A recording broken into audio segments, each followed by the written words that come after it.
இடம்பொருள் நேயர்களுக்கு வணக்கம். ஸோ இன்னைக்கு பார்த்தீங்க அப்படின்னா இப்ப கோட் திரைப்படத்துடைய ட்ரெய்லர் இன்னைக்கு ரிலீஸ் ஆக போகுது அப்படிங்கும்போதே சரியான ஹைப் வந்துருச்சு. ஏன் அப்படின்னா தளபதி விஜய் அவர்கள் இன்னமும் 2 படங்கள் தான் நடிக்க போறாரு. இந்த கோட் திரைப்படம், இதுக்கு அடுத்து ஒரு திரைப்படம் தளபதி 69 அதோட அவர் அரசியலுக்கு வரப்போறாரு அப்படிங்கிறதுனாலேயே எக்ஸ்ட்ரா ஹைப். இல்லனாலே சும்மாவே தளபதி படத்துடைய ட்ரெய்லருக்கு அந்த ஒரு சின்ன சின்ன அப்டேட்ஸ்க்கே ஏகப்பட்ட ஒரு எதிர்பார்ப்பு இருக்கும்.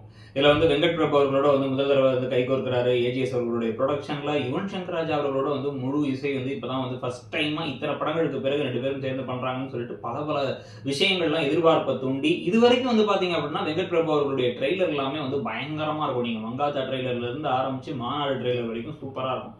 ஸோ இப்போ இந்த ட்ரெய்லரில் என்னென்ன விஷயங்கள் இருக்குது அப்படிங்கிறத பார்க்கலாம். ஏன்னா டிஏஜிங் டெக்னாலஜிலாம் யூஸ் பண்ணியிருக்காங்க. 2 விஜய் இருக்காங்க அப்படின்னு தான் காமிச்சிருக்காங்க போஸ்டர்லாம் அப்படின்னு சொல்லி பார்த்தா இந்த படம் ஒரு சயின்ஸ் ஃபிக்ஷன் மாதிரி இருக்கிறதுக்கான வாய்ப்புகள் குறைவாக தான் இது வரைக்கும் தெரியுது. ஆனால் 3 ரோல் காமிக்கிறாங்க. இப்போ ஆக்சுவலாக அதான் ஒரு பெரிய ஷாக். இந்த ட்ரெய்லர் பார்த்ததுக்கு அப்புறமா சின்ன சின்ன விஷயங்கள் தோணுனதுல முதல் விஷயம் பார்த்தீங்க அப்படின்னா 2 ரோல் கிடையாது, 3 ரோல். 3வது ரோல் பார்த்தீங்கன்னா நாளைய தீர்ப்பு திரைப்பட டைம்ல இருந்த ஒரு விஜய் அவர்கள் இருக்கிற மாதிரி காமிக்கிறாங்க.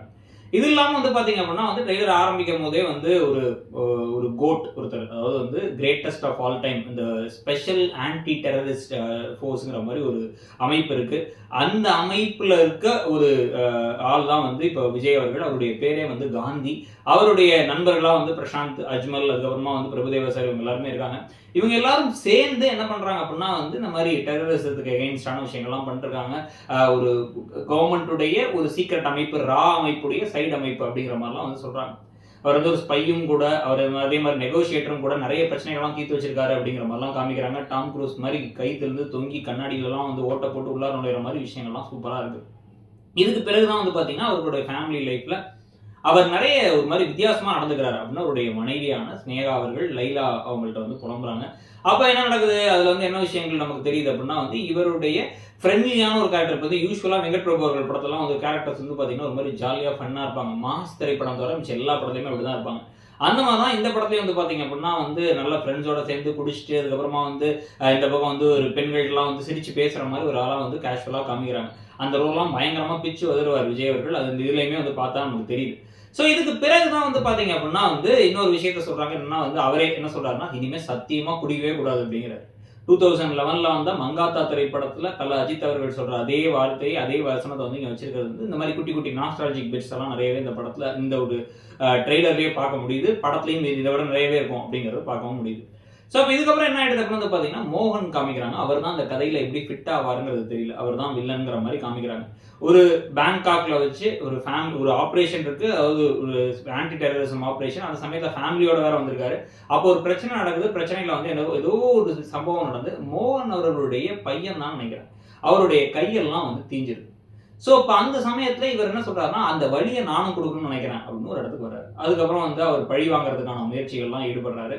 பல வருஷங்கள் கழிச்சு இப்ப பாத்தீங்க அப்படின்னா வயதான காந்தி அவர்களோட இவர் ஒரு பிரச்சனை நடக்குது. அதே சமயத்துல சென்னையில ஒரு முக்கியமான இடத்துல பாம்பு வைக்க போறாங்கிறாங்க. அதை பார்த்தா சேப்பாக் ஸ்டேடியம் மாதிரி தான் நமக்கு இந்த ட்ரெய்லர் பார்க்கும் பொழுதே தோணுது. ஸோ அது ஒரு சிஎஸ்கே மேட்ச் கப் அப்படின்ட்டு. ஸோ இப்போ இதில் இப்போ இந்த சமயத்தை தான் இன்னொரு விஜய் அவர்களையும் காமிக்கிறாங்க. பையன் விஜய், அப்பா விஜய். அப்பாவுக்கு ஒரு ஆபத்து இருக்குது அப்படிங்கிறத பையன் சொல்கிறாரு. 2 பேரும் சேர்ந்து ஒரு பெரிய ஃபைட் சீக்வன்ஸ் தான் ரஷ்யாவில் வச்சு நடக்குது. ஸோ இதுக்கு பிறகு இப்போ தான் பார்த்தீங்க அப்படின்னா இன்னொரு 3வது ரோல் ஒருத்தரும் ட்ரெயினில் காமிக்கிறாங்க. நாளைய தீர்ப்பு சமயத்தில் இருக்க விஜய் மாதிரி ஒருத்தர். அவர் எப்படி வராரு, அவர் என்னங்கிறது ஒரு பக்கம் இருக்குது. இது எல்லாத்துக்கும் நடுவில் இப்போ முக்கியமான கேள்வி என்ன அப்படின்னா நிஜமாவே வில்லன் அவர்கள் மோகன் தானா? ஏன்னா அவர் அந்த அளவுக்கு செட் ஆகலையே, ஒரு பயங்கரமான வில்லனாலாம் மெனசிங்காலாம் தெரியலையே அப்படின்னா. இந்த ட்ரெய்லர் முடியும் பொழுது பார்த்தீங்கன்னா என்னை நீங்களாம் ஸ்டாப் பண்ண முடியும்னு நினைக்கிறீங்களா? என்னை யாராலையும் ஸ்டாப் பண்ண முடியாது அப்படின்னு இந்த பையன் விஜய் ஒரு ஒரு வாட்ச் ரூம் மாதிரி இடத்துல வச்சு வாக்கி டாக்கியில் பேசுறாரு. இதில் இருக்க பாசிபிலிட்டி, அது சிஎஸ்கே டிஷர்ட்லாம் போட்டு உள்ளார வேற போனார் வேற. இதில் இருக்க பாசிபிலிட்டி என்ன அப்படின்னா அப்பாவுக்கும் பையனுக்கு தான் பிரச்சனை, பையன் தான் வில்லன் வரதுக்கான வாய்ப்புகள் நிறையவே இருக்க மாதிரி தெரியுது. It is Vijay versus Vijay அப்படிங்கிற மாதிரி ஒரு கான்செப்ட்.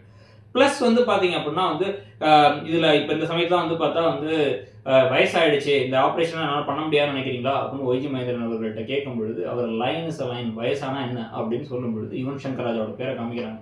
தன் தம்பி மேலே எந்த அளவுக்கு பாசம் வச்சிருக்காரு வெங்கட் பிரபு அவர்கள் அப்படிங்கிறத பார்க்கவும் முடியுது. அதுக்கு ஏற்ற மாதிரி பிஜிஎம்மும் ஒரு 3 பிஜிஎம், ஒரு ஃபன்னியான பிஜிஎம், ஒரு மாசான பிஜிஎம் எல்லாமே ரொம்பவே நல்லா இருக்கு. ஸோ இப்போ இதுக்கு பிறகுதான் பார்த்தீங்க அப்படின்னா இன்னொரு நாஸ்டாலஜிக் பிட்டா கில்லி படத்துல வந்து மருதமலை மாமணி முருகையா அப்படின்னு சொல்லிட்டு பாடிட்டே வந்து தகச்சு தகச்சுன்னு சொல்லிட்டு குதிப்பாரு. அந்த மாதிரி இவரும் இந்த தடவையும் வந்து அழகா மணிலாம் ஆட்டிட்டே வந்து வெளில வராரு. மேபி இந்த சீன்லாம் வந்து ஸ்னேகா அவர்கள் வந்து இவர் ரொம்ப குடிக்கிறாரு, வேற ஒரு பெண்ணோட தொடர்பு வச்சிருக்காருன்னு சந்தேகப்படுற காட்சிகளுக்கு அப்புறமா வர்றது ரொம்ப நல்ல பிள்ளையா இருக்கிற மாதிரி காட்சிகளாக இருக்கிறதுக்கான வாய்ப்பு இருக்கு. எப்படி பார்த்தாலும் ஒரு ஃபன் இருக்கு, ஃபேமிலி இருக்கு, ஒரு ஏஜ் ஒரு டைம் பீரியட் இருக்கு, இந்த மாதிரி நிறைய விஷயங்கள் இருக்கு. ட்ரெய்லரே 2.25 நிமிஷம். இதில் கூடவே இந்த மாதிரி திரைப்படங்களில் எப்பயும் வந்து ஹீரோவை முதுகில் குத்துறதுக்கான ஒரு கதாபாத்திரம் இருக்கும். அந்த மாதிரி கதாபாத்திரமாக இங்கே இருக்க போகிறது இந்த அஜ்மல் அவர்களா? ஏன்னா படத்துலேருந்தே அந்த வேலையை செஞ்சுட்டு இருக்காரு அவரா, இல்லை வந்து பிரபுதேவா பிரசாந்த் இவங்க 2 பேர்த்துல ஒரு ஆளா, இல்லை ஜெயராம் ஒருத்தர் இருக்காரு அவரா அப்படிங்கிற கேள்விகள்லாம் இருக்கும் பொழுது இல்லை இது வந்து நம்ம ஏற்கனவே சொன்ன மாதிரி வந்து இந்த வில்லனே வந்து கண்டிப்பாக வந்து குட்டி காந்தி தான், அதாவது ஜூனியர் விஜய் இருக்கார்ல அவர் தான் அதை பண்ண போகிறாரு அப்படிங்கிறதுக்கான வாய்ப்புகளும் நிறையவே இருக்குது. ஸோ இப்போ இதெல்லாம் ஒரு பக்கம் இருக்கும் பொழுது இன்னொரு பக்கம் வந்து நிறையவே சிஎஸ்கே ரெஃபரன்சஸ் இருக்குது. ஏற்கனவே வெங்கட் பிரபு அவர்கள்லாம் வந்து ஒரு மிகப்பெரிய சிஎஸ்கே ஃபேனுங்கிறதுனால அன்புடன் சூப்பர் தேங்க்ஸ்ன்றது, அப்புறம் டெஃபினெட்லி நாட்டுங்கிற டிஷர்ட் போட்டு வரது அப்படிங்கிற மாதிரி பல விஷயங்களையும் வந்து அங்கங்கே காமிச்சிட்டே இருக்காங்க, தெரிச்சிக்கிட்டே இருக்காங்க அப்படியே சிஎஸ்கே ரெஃபரன்சஸும்.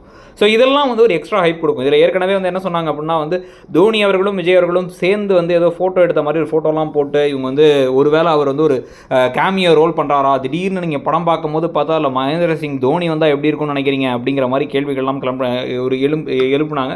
ஸோ அப்படிலாம் வந்தால் இன்னமும் வந்து படம் வந்து பெரிய ஒரு ரீச் இருக்கும். ஆனால் அப்படிலாம் இருந்துச்சுன்னா அதை ஒருவேளை ட்ரெய்லரில் காமிக்கிறதுக்கான வாய்ப்புகள் கூட இருக்குதான். ஸோ அந்த ஒரு பாயிண்டில் அது ஒரு கொக்கியாக மாட்டிக்கிட்டு இருக்குது. இது இல்லாமல் வந்து ஒரு சூப்பரான விஷயம் என்ன அப்படின்னா வந்து லியோ படத்துடைய டைட்டில் கார்டு வந்து பார்த்திங்கன்னா பயங்கரமாக இருக்கும். கண்ணெல்லாம் அப்படியே மாற்றி ஒரு மார்வல் லுக்கில் இருக்கும். அதை விட சூப்பராக கொடுக்க முடியுமான்னு பார்த்தா இப்போ பயங்கரமான ஒரு லுக் ஒன்று கொடுத்துருக்காங்க.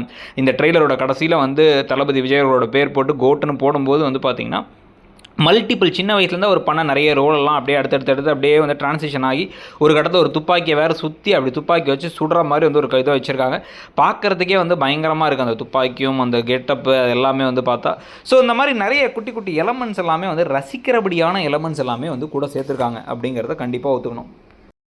ஸோ ஒரு நல்ல படமாக வரதுக்கான வாய்ப்புகள் நிறைய இருக்குது. டிஏஜிங் டெக்னாலஜி கொஞ்சம் வந்து சில இடங்களில் செட் ஆகலை. அதுவும் வந்து இந்த 3வது ரோல்லாம் வந்து எக்ஸ்பிரஷனே தெரியாத மாதிரி இருக்குது. அதெல்லாம் இதுக்கப்புறம் போஸ்ட்டில் இன்னும் கொஞ்சம் நாட்கள் இருக்குது, அந்த நாட்களில் வந்து சரி பண்ணுவாங்களா, இல்லை அது மட்டும் தனியாக தெரிய போதா அப்படிங்கிறத பார்க்கணும். ஆனால் கதைக்குள்ளே போயிட்டால் நம்ம வந்து ஒரு அனிமேஷன் படம் பார்க்குற மாதிரி அந்த கேரக்டர் மனசு அப்படியே பழக ஆரம்பிச்சிடும் நமக்கு. ஆனால் எப்படி இருக்க போகுது அப்படிங்கிறத பொறுத்து இருந்து பார்க்கலாம். உங்களை பொறுத்த வரைக்கும் இந்த ட்ரெய்லர் எப்படி இருக்குன்னு நினைக்கிறீங்க? இந்த ட்ரெய்லரில் என்ன விஷயங்களை நீங்கள் நோட் பண்ணீங்க அப்படிங்கிறத சொல்லுங்கள். கூடவே உங்களை பொறுத்த வரைக்குமே வந்து விஜய் வெர்சஸ் விஜய் அப்படிங்கிற அப்பாவுக்கும் பையனுக்கும் தான் ஒரு சண்டையாக இருக்க போகுது. கடைசியில் பையன் தான் வந்து வில்லனாக இருக்க போகிறான்னு நினைக்கிறீங்களா? இல்லை உங்களுக்கு இந்த மோகன் அவர்களுடைய காஸ்டிங் பற்றியும் அப்புறம் மற்ற ஒவ்வொரு கேரக்டர்ஸ் பற்றியும் உங்களுடைய கருத்து என்னங்கிறத சொல்லுங்கள். கோட் ட்ரெய்லரை பற்றி உங்களுடைய கமெண்ட்ஸையும் சொல்லுங்கள். நம்மளோட ரிவ்யூவை பற்றி கமெண்ட்ஸையும் சொல்லுங்கள். தேங்க்யூ.